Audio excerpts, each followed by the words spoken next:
الحمد لله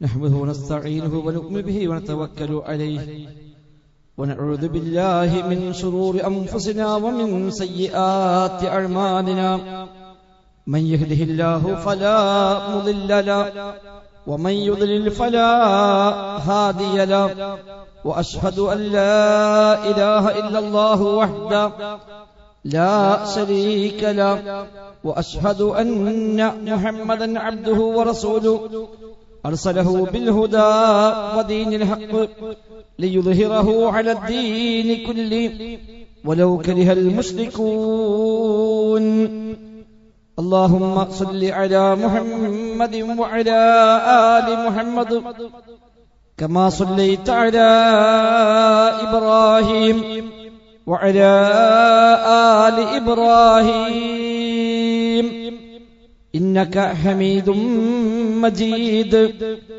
اللهم بارك على محمد وعلى آل محمد كما باركت على إبراهيم وعلى آل إبراهيم إنك حميد مجيد أما بعد فإن خير الكلام كلام الله وخير السنن سنن محمد صلى الله عليه وسلم وشر الأمور محدثاتها وكل محدثة بدعة وكل بدعة ضلالة وكل ضلالة في النار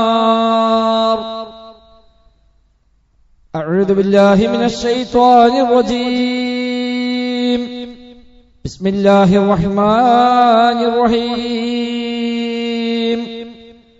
يا أيها الذين آمنوا اتقوا الله حق تقاته ولا تموتن إلا وأنتم مسلمون بسم الله الرحمن الرحيم الحق من ربك فلا تكونن من الممترين ولكل وجهة هو موليها فاستبقوا الخيرات أينما تكونوا يأتي بكم الله جميعا إن الله على كل شيء قدير സത്യവിശ്വാസികളെ വിശ്വാസികളെ റഹ്മാനായ റബ്ബ് സുബ്ഹാനഹു വ തആലയുടെ നിയമ നിർദ്ദേശങ്ങൾ കഴിവിന്റെ പരമാവധി ജീവിതത്തിൽ പാലിക്കാൻ ശ്രമിച്ചുകൊണ്ട് മുത്തഖീങ്ങളായി ജീവിക്കണേ എന്ന് പ്രത്യേകമായി ഓർമ്മപ്പെടുത്തുകയാണ്. അല്ലാഹു സുബ്ഹാനഹു വ തആല നമുക്കെല്ലാം അതിന് തൗഫീഖ് പ്രദാനം ചെയ്യുമാറാവട്ടെ. ജീവിതത്തിന്റെ മുഴുവൻ മേഖലയും അല്ലാഹു തആല അവന്റെ ഖൈറും ബറക്കത്തും നമ്മിലെല്ലാം ധാരാളമായി വർഷിക്കുമാറാവട്ടെ. വിശുദ്ധ റമദാനിനെ പരമാവധി ഉപയോഗപ്പെടുത്തുവാനും റമദാൻ അനുകൂലമായി സാക്ഷി പറയുന്ന ഭാഗ്യവാന്മാരിൽ ഉൾപ്പെടുവാനും പടച്ച റബ്ബ് നമുക്കെല്ലാം തൗഫീഖ് പ്രദാനം ചെയ്യുമാറാവട്ടെ. റമദാനിലാണെങ്കിൽ പോലും രോഗികളായി കഴിയുന്ന ആളുകൾ നോമ്പെടുക്കാൻ കഴിയുമോ ഇല്ലയോ എന്ന ആശങ്കയോടെ പ്രയാസപ്പെടുന്നവർ, പുണ്യദിനങ്ങളിൽ പോലും ഹോസ്പിറ്റലും മറ്റുമായി കഴിഞ്ഞുകൂടേണ്ടി വരുന്നവർ, എല്ലാവർക്കും അല്ലാഹു തആല അവന്റെ ഖൈറും റഹ്മത്തുമെല്ലാം ധാരാളമായി ചൊരിഞ്ഞു കൊടുക്കുമാറാവട്ടെ. ശഅബാൻ മാസം 28 ഇന്ന് നാം ഉള്ളത്. നാളെയും കഴിഞ്ഞ് ഇൻഷാ അല്ലാഹ് നാളെ മഗ്രിബോട് കൂടി മിക്കവാറും റമദാനിലേക്ക് പ്രവേശിക്കുമെന്ന പ്രതീക്ഷയിലാണ് നാം എല്ലാം ഉള്ളത്. പടച്ച റബ്ബ് തൗഫീഖ് പ്രദാനം ചെയ്യുമാറാവട്ടെ. റഹ്മാനായ റബ്ബ് സുബ്ഹാനഹു വ തആല നമ്മുടെ ജീവിതത്തിൽ എന്താണ് തീരുമാനിച്ചത് എന്ന് നമുക്കറിയില്ല. ഒരുപക്ഷെ ചെറിയൊരു പരീക്ഷണം വന്നാൽ മതി,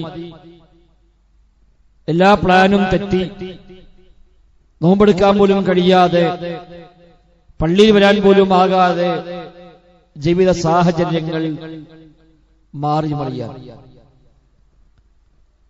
പുറത്തേക്ക് ഇറങ്ങുമ്പോൾ ഒന്ന് കാല് തെറ്റി ഒന്ന് വീണാൽ മതിയാകും ഒരുപക്ഷെ റമദാൻ ഫുള്ള് ഹോസ്പിറ്റലിലേക്കോ ബെഡിലേക്കോ ഒക്കെ മാറാൻ.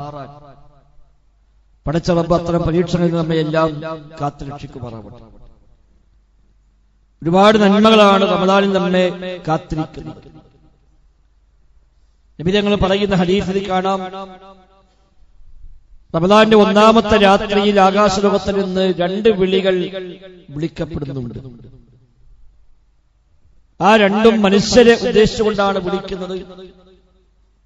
ഒരു മലക്കാണ് വിളിച്ചു പറയുന്നത് എന്ന് മറ്റു ചില ഹദീസുകളിൽ അതിന് വ്യാഖ്യാനം എന്നോണം വന്നിട്ടുമുണ്ട്.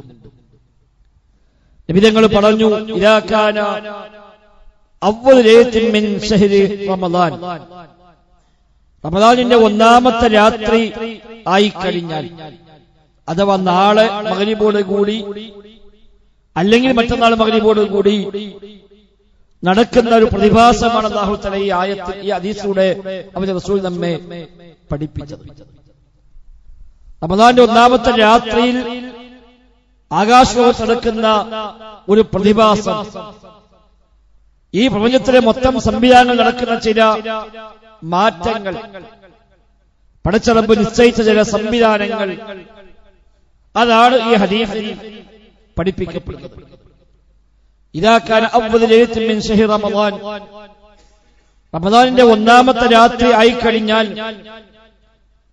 സുഫിൽത്തി ശയാത്തീനു വമറദത്തുൽ ജിൻ, പിശാചുക്കളും ധിക്കാരികളായ ജിന്നുകൾക്കുമൊക്കെ വിലക്കേർപ്പെടുത്തപ്പെടും, അവർക്ക് നിയന്ത്രണം നിശ്ചയിക്കപ്പെടും.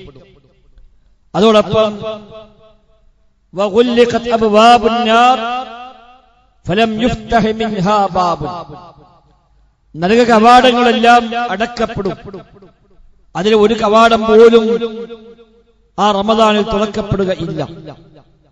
വഫുതിഹത് അബ്വാബുൽ ജന്ന ഫലം യുഗ്ലഖ് മിൻഹാ ബാബുൻ, സ്വർഗ്ഗ കവാടങ്ങൾ തുറക്കപ്പെടും, അതിൽ ഒരു കവാടം പോലും അടക്കപ്പെടുകയില്ല. വനാദാ മുനാദിൻ മിനസ് സമാ, മറ്റൊരു ഹദീസിൽ വയുനാദി മുനാദിൻ മിനസ് സമാ, ആകാശലോകത്ത് നിന്ന് വിളിച്ചു പറയുന്ന ഒരാൾ വിളിച്ചു പറയും, യാ ബാഗിയൽ ഖൈരി അഖ്ബിൽ വയാ ബാഗിയശ് ശർരി അദ്ബിർ. 2 വിളിയാണ്. ഒന്ന് യാ ബാഗിയൽ ഖൈർ, നന്മ ആഗ്രഹിക്കുന്നവരെ, നന്മ കാക്ഷിക്കുന്നവരെ മുന്നോട്ട് വരൂ. രണ്ടാമതൊരു വിളി, തിന്മ കാക്ഷിക്കുന്നവരെ നിങ്ങൾ പിന്മാറൂ, പിറകോട്ട് പോകൂ എന്ന വിളി ആകാശലോകത്ത് നിന്ന് വിളിക്കപ്പെടുന്നുവെന്നാണ് ആ ഹദീസിൽ പഠിപ്പിക്കപ്പെടുന്നത്. 4 കാര്യം പറഞ്ഞു. ഒന്ന്, പിശാചുക്കൾക്ക് വിലക്കേർപ്പെടുത്തപ്പെടും. സുഫിലത്തി ശയാത്തീനു വമറദത്തുൽ ജിൻ, പിശാചുക്കൾ, ജിന്നുകളിലെ ധിക്കാരികളായ ആളുകൾ, അവർക്കെല്ലാം നിയന്ത്രണം ഏർപ്പെടുത്തപ്പെടും. സുഫിലത്ത് എന്ന് പറഞ്ഞാൽ വിലങ്ങ് വെക്കുക, ബന്ധിക്കുക, നിയന്ത്രിക്കുക, ചങ്ങലക്കിടുക എന്നൊക്കെ അർത്ഥമുള്ള പദമാണ് സുഫില എന്ന പദം. അവർക്ക് നിയന്ത്രണമുണ്ടാകും. മറ്റു മാസങ്ങളിലെ പോലെ വ്യാപകമായി ആളുകൾക്കിടയിൽ ഫിത്നയും ഫസാദും ഉണ്ടാക്കാൻ കഴിയാത്ത വിധം നിയന്ത്രണം പടച്ച റബ്ബ് ഏർപ്പെടുത്തുമെന്നർത്ഥം.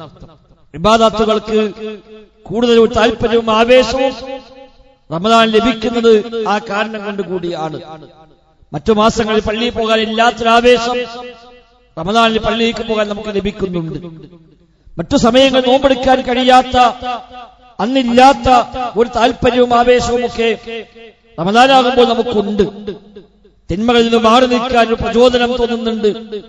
പിശാചുക്കളുടെ ഇടപെടൽ കുറവായിരിക്കുമെന്നാണ് റമദാനാകുമ്പോൾ.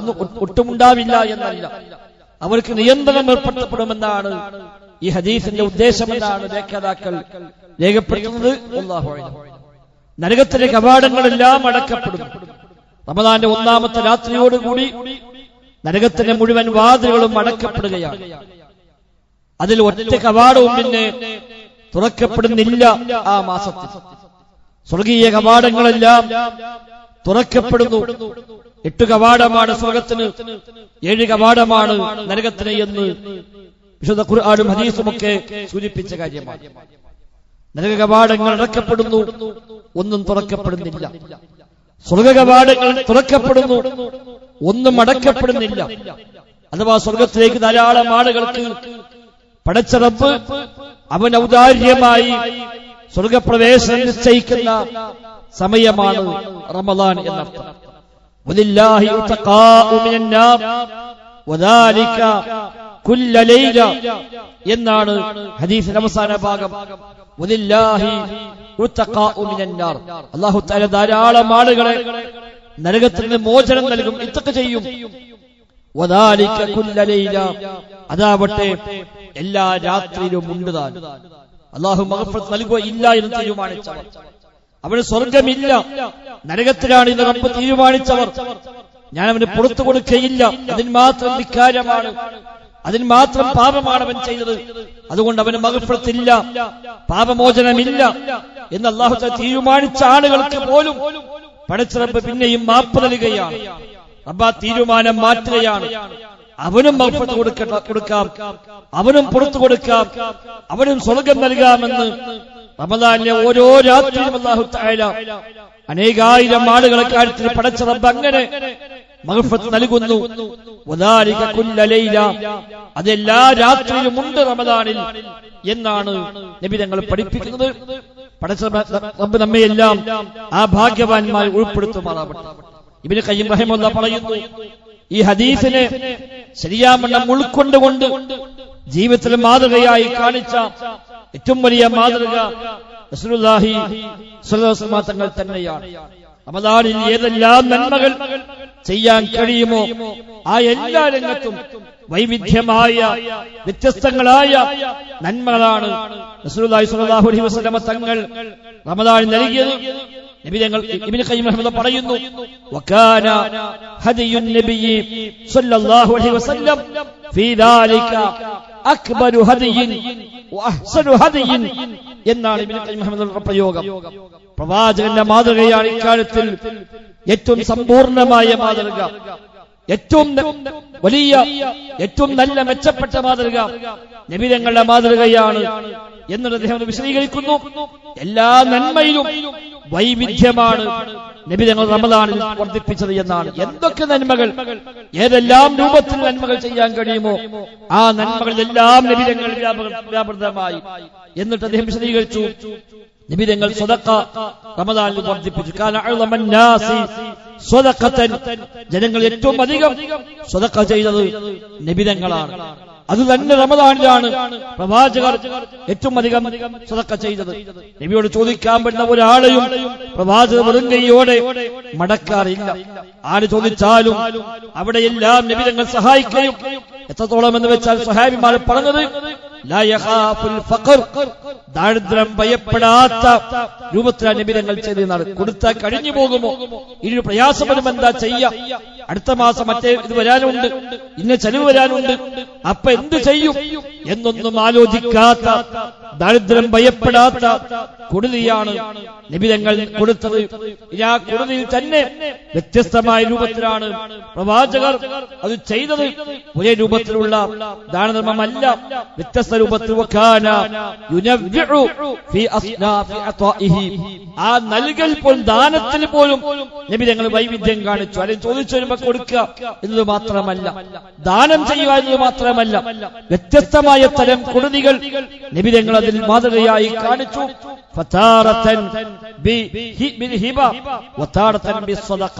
ചിലപ്പോൾ നബി തങ്ങൾ സ്വതക്ക ചെയ്യും, ദാനമായി നൽകും, പാവപ്പെട്ട ആളുകൾക്ക് ധർമ്മമായി സ്വതക്കയായി കൊടുക്കും.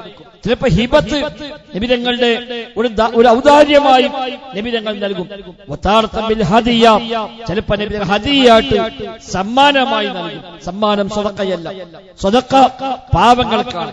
എന്നാൽ ഹദിയ ഗിഫ്റ്റാണ്, സമ്മാനമാണ്. നമ്മുടെ സമാനമായ ആളുകൾ, നാം ആദരിക്കുന്ന, ബഹുമാനിക്കുന്ന, സ്നേഹിക്കുന്ന, നാമുമായി കിടപിടിക്കുന്ന ആളുകൾ, ഒരുപക്ഷെ അയൽവാസികളാവാം, കുടുംബക്കാരാവാം, സുഹൃത്തുക്കളാകാം, നമുക്ക് വേണ്ടപ്പെട്ടവരാകാം, ഒരു സ്വതക്ക നൽകേണ്ട ആളുകളല്ല. അത്തരം ആളുകൾക്ക് ഹദിയായി നബി തങ്ങൾ വക സമ്മാനമായി നൽകാറുണ്ട്. അതേപോലെ ചിലപ്പോൾ നബി തങ്ങൾ മാർക്കറ്റിൽ പോയി വെള്ളം വാങ്ങിയിട്ട് എന്താണോ വില അതിനേക്കാൾ ഏറെ കൊടുക്കും. ഇവിടെ ഒരു ദാനത്തിന്റെ ഒരു കൊടുതിയുടെ മറ്റൊരു ശൈലിയാണ്. ഒരു വസ്തു വാങ്ങുന്നു, പടഞ്ഞ വിലയേക്ക് അധികമായി കൊടുത്തുകൊണ്ട് അയാൾക്ക് അങ്ങനെ ഒരു നന്മ ചെയ്തു കൊടുക്കാം. ജാബിർ റളിയല്ലാഹു അൻഹുവിന്റെ ഒരു ഒട്ടകം, അത് നടക്കാൻ കഴിയാത്ത പ്രായമായ ഒട്ടകമായിരുന്നു. നബി തങ്ങൾ ചോദിച്ചു, ജാബിർ ഈ ഒട്ടകത്തെ വിൽക്കുന്നുവോ? അതേപോലെ നബിയെ വിൽക്കാം, പക്ഷെ ഇതാരും വാങ്ങാനില്ല, ഇതാരും വാങ്ങൂല, അങ്ങനത്തെ ഒട്ടകമാണ്, ഇത് പ്രത്യേകിച്ച് പ്രയോജനമില്ല, ആരും വാങ്ങാൻ, ഞാൻ വാങ്ങാൻ തയ്യാറാണ് എന്ന് നബി തങ്ങൾ പറയുന്നു. വില ചോദിച്ചു. ജാബിർ പറഞ്ഞു, എത്ര കിട്ടിയാൽ ലാഭമാണ് നബിയെ? ഞാൻ തരാം. പറഞ്ഞ വിലക്ക് നബി തങ്ങൾ എടുത്തു എന്ന് മാത്രമല്ല, ആ പണം പൂർണ്ണമായും നൽകിയ ശേഷം ഒട്ടകത്തെയും തിരിച്ചു കൊടുത്തു. ഒട്ടകം നീ എടുത്തു, എനിക്ക് ആവശ്യമില്ല, ആവശ്യമുണ്ടായിട്ട് വാങ്ങിയതല്ല, പക്ഷെ നിന്റെ ഒരു പ്രയാസം മാറട്ടില്ല, ഒട്ടകവും നീ പിടിച്ചോ, അതിന് വിലയും തരാമെന്ന് പറഞ്ഞ് ആ വാങ്ങിയ വസ്തുവും വിലയും വിറ്റവന് തന്നെ തിരിച്ചു കൊടുക്കുന്നത് നബിയുടെ കൊടുതിയുടെ വല്ലാത്തൊരു മാതൃകയായി സ്വഹാബിമാരൊക്കെ എടുത്തു പറയുന്നുണ്ട്. അതേപോലെ കടം വാങ്ങിയാൽ ആ കടം തന്നതിനേക്കാൾ അധികമായി നബി തങ്ങളെ പലപ്പോഴും കൊടുക്കുമായിരുന്നു. നബി തങ്ങൾ നന്മയുടെ മറ്റൊരു വശമായിരുന്നു അത്. ഇങ്ങനെ ഏതൊക്കെ രൂപത്തിലാണോ ചെയ്യാൻ കഴിയുക, വല്ലതും വല്ലവരും ചെയ്തു തന്നാൽ അതിന് മുക്കാഫാത്ത് പ്രത്യുപകാരമായി ചെയ്യുമ്പോഴും ധാരാളമായി കൊടുക്കുക, അർഹിക്കുന്നതിനേക്കാൾ ഏറെ കൊടുക്കൽ നബിയുടെ സാധാരണ പതിവായിരുന്നു. ഇങ്ങനെ ഏതൊക്കെ രൂപത്തിൽ ആളുകൾക്ക് നന്മ ചെയ്യാൻ കഴിയുമോ ആ നന്മകളെല്ലാം പ്രവാചകർ ചെയ്തുവെന്ന് കാണാൻ കഴിയും. ചെയ്യുക മാത്രമല്ല, നന്മയെ പ്രേരിപ്പിച്ചു, നന്മയ്ക്ക് പ്രചോദനമേകി. എല്ലാ ആളുകൾക്കും എവിടൊക്കെ പ്രയാസമുണ്ടോ ആ പ്രയാസം കണ്ടറിഞ്ഞു, എന്നിട്ട് അത് ചെയ്തു കൊടുക്കാനുള്ള ആഹ്വാനങ്ങൾ അത് പലരെയും പോയി കണ്ട്, ഇന്ന ആൾക്ക് പ്രയാസമുണ്ട്, അത് നിങ്ങൾ ചെയ്തു കൊടുക്കണം എന്ന് പറഞ്ഞ് ചെയ്യാൻ പറ്റിയ ആളുകൾ ചെന്ന് കണ്ട് ആ നന്മയിലേക്ക് പ്രേരിപ്പിക്കാം ഇവിടെ സാധാരണ പതിവായിരുന്നു. ആളുകൾ പ്രയാസപ്പെടുന്നുവെങ്കിൽ നബി തങ്ങൾ പ്രഖ്യാപിക്കുമായിരുന്നു, എന്റെ പക്കൽ വന്നോട്ടെ, ഞാൻ ഏറ്റെടുക്കാമെന്നാണ്. മൻ തറക ദൈനൻ ഔ ഇയാരൻ ഫഇലയ്യ ഔ അലയ്യ നബി തങ്ങൾ പ്രഖ്യാപിച്ചു. ആരെങ്കിലും മരിച്ചു പോകുമ്പോൾ കടമുണ്ടെങ്കിൽ ആ കടം ഞാൻ ഏറ്റെടുക്കാം.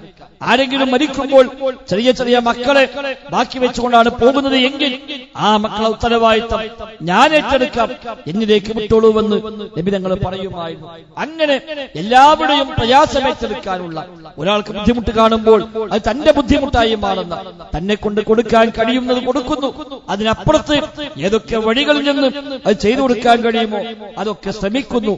അങ്ങനെ ആളുകൾക്കെല്ലാം നന്മ ചെയ്തു കൊടുക്കുന്ന ഒരു മനസ്സ്, അതാണ് പ്രവാചകരുടെ മനസ്സ് എന്ന് നമുക്കവിടെ കാണാൻ കഴിയും. അതേപോലെയുള്ള മറ്റു നന്മകളും, എല്ലാ നന്മകളും റമദാൻ ചെയ്യാൻ കഴിയുന്ന നന്മകളൊക്കെ നമ്മളും വർദ്ധിപ്പിക്കേണ്ടതുണ്ട്. നബി തങ്ങൾ പറഞ്ഞു, മൻ ഫത്തറ സായിമ ഔ ജഹസ വസിയ ഫലഹു മിസ്ല അജ്രിഹി എന്നാണ്. ഒരു നോമ്പുകാരനെ നോമ്പ് തുറപ്പിച്ചാൽ ആ നോമ്പ് നോറ്റവൻ അതേ കൂലി ഇവൻ ഉണ്ടാകുമെന്നാണ്. ഒരു നോമ്പുകാരന് നോമ്പ് തുറക്കാൻ അവിടെ സൗകര്യം ചെയ്തു. ഇത് സൗകര്യമാണ്, വീട്ടിൽ കൊണ്ടുപോകണമെന്നില്ല. എല്ലാ പള്ളിയിലും ഇഫ്താറുകളുണ്ട്.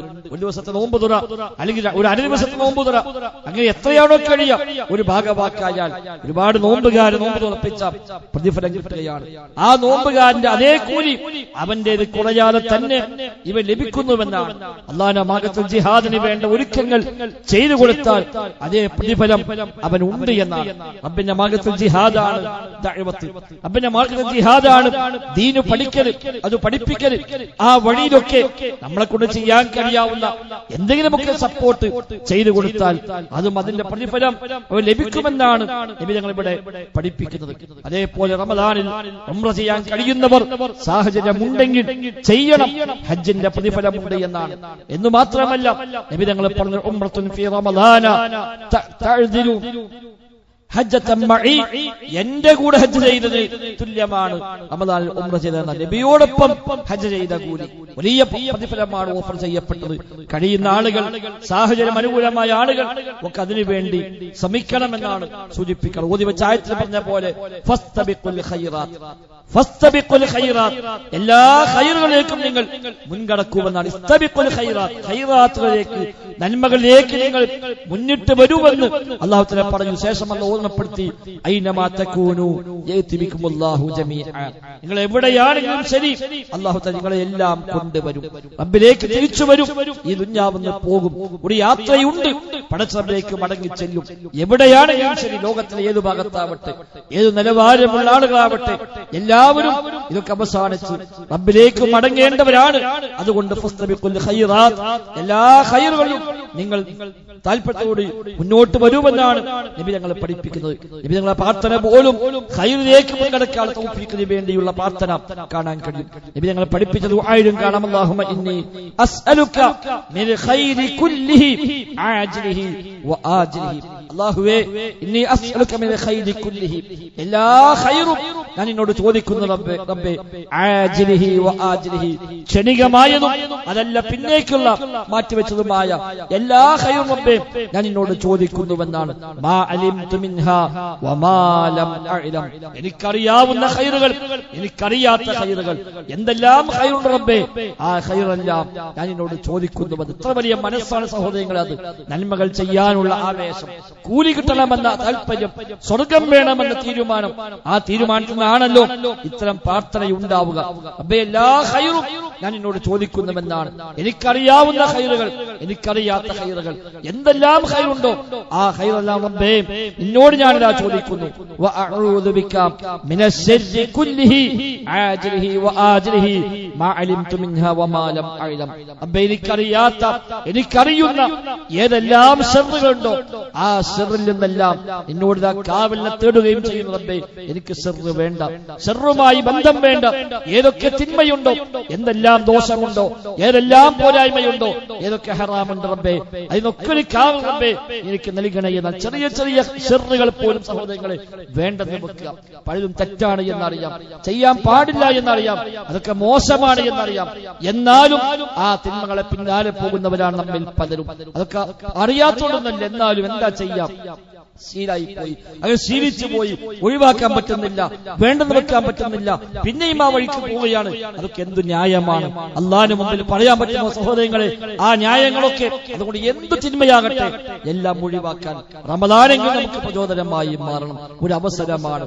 യാ ബാഗിയൽ ഖൈർ, നന്മ കാംക്ഷിക്കുന്നവനെ എന്ന് വിളിക്കുമ്പോൾ ആ വിളി എന്നോടാവണം. വയാ ബാഗിയ ശർ, ശർ കാംക്ഷിക്കുന്നവനെ എന്ന വിളി ഇല്ല, അതിൽ ഞാനില്ല, അത് എന്നോടായിക്കൂടാ എന്ന തീരുമാനം വേണം. രണ്ട് വിളിയാണ് മലക്ക് വിളിക്കുന്നത്. ഒരു ശർറ് ചെയ്യുമ്പോ നമ്മൾ ആലോചിക്കറമ്പേ, യാ ബാഗിയ ശർ എന്ന വിളിക്കാണല്ലോ ഞാൻ ഉത്തരം ചെയ്തത് എന്ന തിരിച്ചറിവുണ്ടായാൽ തിന്മയിൽ നിന്ന് മാറി നിൽക്കാൻ പറ്റും. കളവ് പറയുന്നവർ, പലിശ വാങ്ങുന്നവർ, കൈക്കൂലി വാങ്ങുന്നവർ, കൊള്ളലാഭം ഉണ്ടാക്കുന്നവർ, തട്ടിപ്പും വെട്ടിപ്പും നിർവഹിക്കുന്നവർ, ആളുകളെ പറ്റിക്കുന്നവർ, പൊതുവാസങ്ങളിൽ മുഴുകുന്നവർ, മൊബൈൽ ഫോണുകളിൽ അനാവശ്യങ്ങൾ കാണുന്നവർ, അങ്ങനെ തുടങ്ങി മദ്യവും മയക്കുമരുന്നും ലഹരിയും പുകവലിയും അടക്കമുള്ള എല്ലാ തിന്മയുടെയും പിന്നാലെ പോകുന്ന ആളുകൾ, ഈ ഒരു വിളി സഹോദരങ്ങളെ മനസ്സിൽ നമ്മൾ വിളിക്കുക. യാ ബാഗിയൽ ഖൈർ, നന്മ കാംക്ഷിക്കുന്നവരെ മുന്നോട്ട് വരൂ, നന്മ കാംക്ഷിക്കുന്നവനെ മുന്നോട്ട് വരൂ. നാളെ വൈകുന്നേരം ആകാശലോകത്ത് നിന്ന് മലക്ക് വിളിക്കാൻ പോവുകയാണ്. ആ വിളിക്ക് ഉത്തരം ചെയ്യുന്നവരായി ഞാൻ മാറണം. വയാ ബാഗിയ ശർ, തിന്മ കാംക്ഷിക്കുന്നവനെ എന്ന വിളി ഇല്ല, അത് എന്നോടാകാൻ പാടില്ല, ഞാൻ ആ വിളിക്ക് അതിനുള്ളിൽ പെടുന്നവനാകാൻ പാടില്ല എന്ന തിരിച്ചറിവ് സഹോദരങ്ങളെ നമുക്കുണ്ടാകണം. ഞങ്ങൾ വീണ്ടും പ്രാർത്ഥിക്കുന്നു, അല്ലാഹുവേ, അല്ലാഹുമ്മ ഇന്നി അസ്അലുക്കൽ ജന്ന, റബ്ബേ നിന്നോട് ഞാൻ സ്വർഗ്ഗം ചോദിക്കുന്നു റബ്ബേ, വമാ ഖറബ ഇലൈഹാ മിൻ ഖൗലിൻ ഔ അമൽ, റബ്ബേ സ്വർഗ്ഗത്തിലേക്ക് അടുക്കുന്ന എന്തൊക്കെ വാക്കുണ്ടോ, എന്തെല്ലാം അമലുണ്ടോ, അതെല്ലാം റബ്ബേ ഞാൻ നിന്നോട് ചോദിക്കുന്നുവെന്നാണ്. എനിക്ക് സ്വർഗ്ഗം വേണം എന്ന ആ സ്വർഗ്ഗത്തിലേക്ക് അടുപ്പിക്കുന്ന എല്ലാ ഖൗലും, എല്ലാ വാക്കുകളും, എല്ലാ പ്രവൃത്തികളും എല്ലാം റബ്ബേ ഞാൻ നിന്നോട് ചോദിക്കുന്നു. നിന്നോട് നരകത്തിൽ നിന്ന് കാവലിനെ തേടുന്നു. വഅഊദു ബിക മിനന്നാർ വമാ ഖറബ ഇലൈഹാ മിൻ ഖൗലിൻ ഔ അമൽ, റബ്ബേ നരകത്തിലേക്ക് അടുപ്പിക്കാവുന്ന എന്തൊക്കെ വാക്കുകളുണ്ടോ, എന്തെല്ലാം പ്രവൃത്തികളുണ്ടോ, അതിൽ നിന്നെല്ലാം റബ്ബേ കാവലിനെ തേടുന്നുവെന്ന പ്രാർത്ഥന സഹോദരങ്ങളെ എത്രമാത്രം അർത്ഥവത്താണ്. റബ്ബുമായുള്ള ബന്ധമാണ് ആ പ്രാർത്ഥന അറിയിക്കുന്നത്. ഒരു വിശ്വാസിയുടെ മനസ്സാണ് ആ പ്രാർത്ഥനയുടെ ഒരു ആശയം. അതുകൊണ്ട് റമദാനിലേക്ക് കടക്കുമ്പോൾ നമ്മളും സഹോദരങ്ങളെ ഒരു തിരിച്ചറിവുണ്ടാവുക, മാറ്റങ്ങൾക്ക് തയ്യാറാവുക. റബ്ബേ ഇതാ ഞാൻ മാറുകയാണ്, ഞാൻ നന്നാവുകയാണ്. കഴിഞ്ഞ കാല കാലം മോശമാ റബ്ബേ അവസാനിപ്പിച്ചു, നിർത്തി, ഇവിടുന്ന് അങ്ങോട്ട് പുതിയ ജീവിതം ആരംഭിക്കുകയാണ് എന്ന തീരുമാനത്തോടുകൂടി ആ തീരുമാനമെടുത്തില്ല റബ്ബേ ആ ബാഗിയൽ ഖൈറിൽ നന്മ കാംക്ഷിക്കുമ്പോൾ ഞാനുമുണ്ട് എന്ന് അള്ളാഹിനെ ബോധ്യപ്പെടുത്താൻ കഴിഞ്ഞാൽ ഇന്ന് മരിച്ചാൽ പോലും സഹോദരങ്ങൾ ലാഭമായിരിക്കും.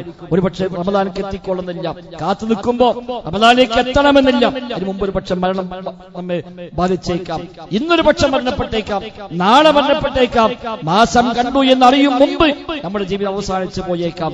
എന്നാലും ഈ തീരുമാനമുണ്ടെങ്കിൽ നമുക്കത് ലാഭമാണ്, നഷ്ടമുണ്ടാവുകയില്ല. അതുകൊണ്ട് ആ നിലക്ക് ബാഗിയുൽ ഖൈറായി നന്മ കാംക്ഷിക്കുന്നവരായി മാറാൻ സഹോദരങ്ങൾ നമുക്കെല്ലാം തീരുമാനമെടുക്കാം. നമ്മളെല്ലാം ആ നിലക്ക് തീരുമാനിച്ചുകൊണ്ട് റബ്ബിനോട് ദുആ ചെയ്തുകൊണ്ട് ഇൻഷാ അല്ലാഹ് തൗഫീഖ് ഉണ്ടെങ്കിൽ ഉള്ളവർക്ക് റമദാനിലേക്ക് പ്രവേശിക്കാം. പടച്ച റബ്ബ് നമ്മെ എല്ലാം അനുഗ്രഹിക്കുമാറാവട്ടെ. അൽഹംദുലില്ലാഹ് നഹ്മദുഹു വനസ്തഈനുഹു വനുഅ്മിനു ബിഹി വനതവക്കലു അലൈഹി. اللهم صل على محمد وعلى آل محمد كما صليت على إبراهيم وعلى آل إبراهيم إنك حميد مجيد. സഹോദരങ്ങളെ സഹോദരിമാരെ, റഹ്മാനായ റബ്ബ് സുബ്ഹാനഹു വ തആലയുടെ നിയമ നിർദ്ദേശങ്ങൾ കഴിവിന്റെ പരമാവധി ജീവിതത്തിൽ പാലിക്കാൻ പരിശ്രമിച്ചുകൊണ്ട് മുത്തഖീങ്ങളായി ജീവിക്കണേ എന്ന് ഒരിക്കൽ കൂടെ ആവർത്തിച്ച് ഓർമ്മപ്പെടുത്തുകയാണ്. പടച്ച റബ്ബ് തൗഫീഖ് പ്രദാനം ചെയ്യുമാറാവട്ടെ. റമദാൻ നോമ്പ് ആരംഭിക്കുന്നത് മാസപ്പിറവി ദൃശ്യമാകുന്നതോടു കൂടിയാണ്. നബി തങ്ങൾ പറഞ്ഞു, സൂമു ലിറുയതിഹി വഅഫ്തിറു ലിറുയതിഹി ഫൈൻ ഗുമ്മ അലൈക്കും ഫഅക്മിലു ഇദ്ദത ശഅബാന 30. വ്യത്യസ്തമായ പദപ്രയോഗങ്ങൾ ഉദ്ധരിക്കപ്പെടുന്ന മുസ്ലിം ലോകം ഏകകണ്ഠേന സ്വീകരിച്ചു പോകുന്ന തർക്കമില്ലാത്ത ഹദീസാണ്. നബി തങ്ങൾ പറഞ്ഞു, മാസപ്പിറവി ദൃശ്യമായാൽ നിങ്ങൾ നോമ്പെടുത്ത് തുടങ്ങുക. മാസപ്പിറവി ദൃശ്യമായാൽ നിങ്ങൾ നോമ്പ് അവസാനിപ്പിച്ച് പെരുന്നാൾ ആഘോഷിക്കുക. ഇനി അഥവാ നിങ്ങൾക്ക് മേഘം മൂടി കാണാൻ കഴിഞ്ഞില്ല എങ്കിൽ ശഅബാൻ മാസം നിങ്ങൾ 30 പൂർത്തിയാക്കുക. ഇതാണ് അറബി മാസങ്ങളുടെ അടിസ്ഥാനം. എല്ലാ അറബി മാസവും ഒന്നുകിൽ 29 അല്ലെങ്കിൽ 30. അശ്ശഹ്റു ഹാക്കദ വഹാക്കദ. നബി തങ്ങൾ പറഞ്ഞു, അറബി മാസം ഇങ്ങനെയും ഇങ്ങനെയുമാണ് ഉണ്ടാവുക. അഥവാ 29, 30 ഉണ്ടാവുക. 28 ആവില്ല, 31 ആവില്ല. ഒന്നുകിൽ 29 അല്ലെങ്കിൽ 30. അത് അറിയിക്കാൻ അള്ളാഹു നിശ്ചയിച്ച അടയാളമാണ് ഹിലാലുകൾ, ബാലചന്ദ്രന്മാർ.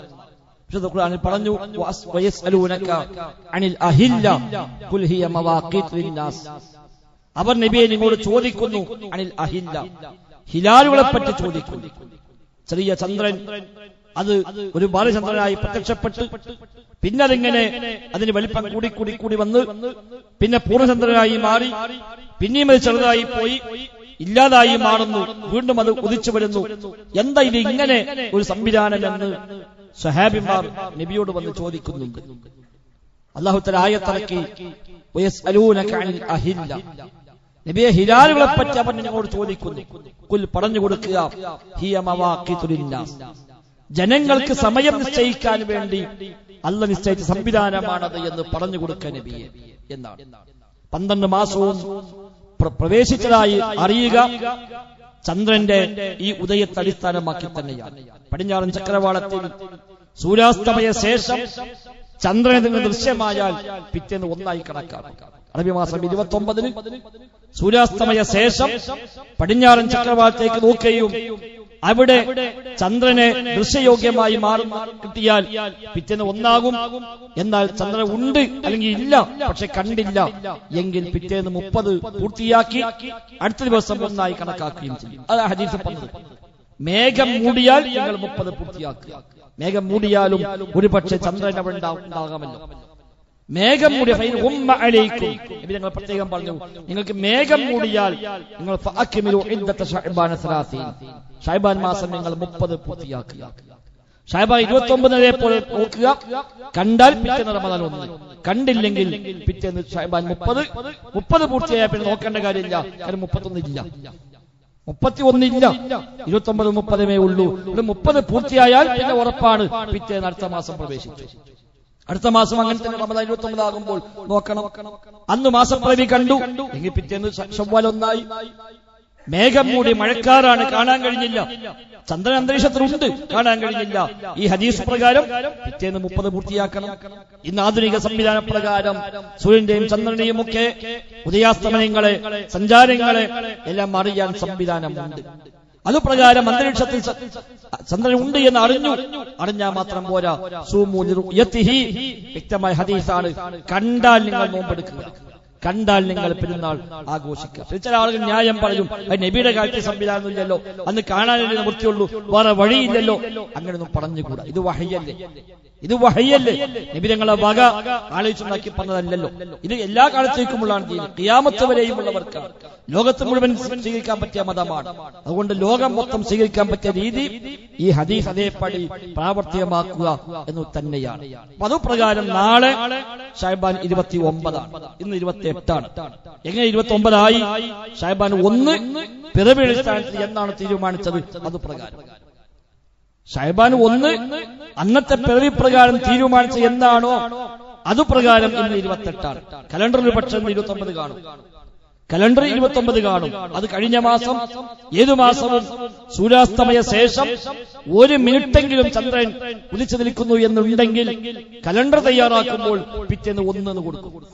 29-ന് സൂര്യ അസ്തമിച്ച ശേഷം 1 മിനിറ്റ് ചന്ദ്രൻ ഉണ്ടെങ്കിലും കലണ്ടർ തയ്യാറാക്കുമ്പോൾ കൊടുക്കുക പിറ്റേന്ന് 1 എന്നാണ്. ഈ 1 മിനിറ്റുള്ള ചന്ദ്രനെ കാണുമോ കാണില്ലേ, അത് കലണ്ടർ അടിക്കുമ്പോ തീരുമാനിക്കാൻ കഴിയും. നമ്മുടെ കലണ്ടർ സാധാരണ ഓഗസ്റ്റിലോ ജൂലൈയിലോ സെപ്റ്റംബറിലോ ഒക്കെ കലണ്ടർ തയ്യാറാക്കുന്ന പണി ആരംഭിക്കുക. ഈ ഫെബ്രുവരി 29-ന്, ഫെബ്രുവരി 28 കഴിഞ്ഞ് മാർച്ച് 1-ന് മാസം കാണുമോ ഇല്ലേ എന്ന് അത് തീരുമാനിക്കാൻ കഴിയില്ലല്ലോ. അത് ഉദയമുണ്ടെങ്കിൽ പിറ്റേന്ന് 1 കലണ്ടറിൽ വരും. കണ്ടാൽ 1 ആകും, കണ്ടില്ലെങ്കിലോ 30 ആകും. അത് കലണ്ടർ ഇന്ന് 29 ആയിരിക്കും. പക്ഷേ 1 എന്നാണോ കലണ്ടറിൽ ഉള്ളത് അന്ന് 1 ആയില്ല. ശഅബാൻ 1 കലണ്ടറിൽ എന്നാണോ അന്ന് 1 ആയില്ല. കാരണം കഴിഞ്ഞ മാസം കണ്ടില്ല, അവിടെ പൂർത്തിയായി. അപ്പൊ 1 എന്ന് മാറിയത് 1 എന്നുള്ളത് മാറി 30 ആയി മാറി. അതുകൊണ്ട് കലണ്ടറിൽ 29 കാഴ്ചപ്പാട് 28. അതുകൊണ്ട് നാളെ 29 പരിഗണിക്കും. കലണ്ടറിൽ നാളെ ഒരു പക്ഷം 1 ആയിരിക്കും, കലണ്ടറിൽ 30 ആകുന്നത്. കാരണം ഒരു ഉദയമുണ്ടെങ്കിൽ 1 കൊടുക്കും, അത് അത്രേ കഴിയുള്ളൂ. കലണ്ടർ അടിക്കും അത്രേ പറ്റുള്ളൂ. ഉദയമുണ്ടോ ഇല്ലേ നോക്കുക, ഉദയമുണ്ടെങ്കിൽ പിറ്റേന്ന് 1. പക്ഷെ അത് കാണോ കാണില്ലേ അത് തീരുമാനിക്കാൻ കഴിയില്ല. അപ്പൊ കണ്ടാൽ 1-ലേക്ക് പ്രവേശിക്കും, കണ്ടില്ലെങ്കിൽ 30-ലേക്ക് കടക്കും. അപ്പൊ നാളെ 29, നാളെ സൂര്യാസ്തമയ ശേഷം 1 മണിക്കൂറിലേറെ സമയം ചന്ദ്രൻ ഉദിച്ചു നിൽക്കും. നാളെ സൂര്യൻ അസ്തമിച്ച ശേഷം നാളെ മഗ്രിബ് എപ്പോഴാണ് ബാങ്ക് വിളിക്കുക ആ സമയത്താണല്ലോ സൂര്യാസ്തമയമുള്ളത്. ആ സമയത്ത് സൂര്യ അസ്തമിച്ചു കഴിഞ്ഞാൽ ശേഷം 1 മണിക്കൂറിലേറെ സമയം, ഏതാണ്ട് 65-66 മിനിറ്റ് നേരം ചന്ദ്രൻ ആകാശത്തുണ്ടാവും. അതുകൊണ്ട് സാധാരണഗതിയിൽ കാണാനാണ് സാധ്യത കൂടുതൽ. കണക്ക് പ്രകാരം ഇന്നും ഉണ്ടാവും ചന്ദ്രൻ, കണക്ക് പ്രകാരം പക്ഷെ വരി ഉണ്ടാവും. അതല്ല പരിഗണിക്കേണ്ടത്. സമൂഹത്തിൽ വ്യത്യസ്തമായ വീക്ഷണ വ്യത്യാസങ്ങൾ ആ വിഷയത്തിലുണ്ട്. ന്യൂ മൂൺ പിറവിയെടുത്താൽ മാസം മാറി എന്ന് കണക്കാക്കുന്ന ആളുകൾ ഇന്ന് നമ്മുടെ നാട്ടിലൊക്കെ ഉണ്ട്. ഹിലാലൊന്നും വേണ്ട, ന്യൂ മൂൺ പുതിയ ചന്ദ്രൻ എപ്പോഴാണോ പിറവിയെടുത്തത് അതോടുകൂടി മാസം മാറി, ഇനി നോക്കാനും കാണാനും പോകേണ്ടതില്ല എന്ന് പറയുന്നവർ നമ്മുടെ നാട്ടിലുമുണ്ട്.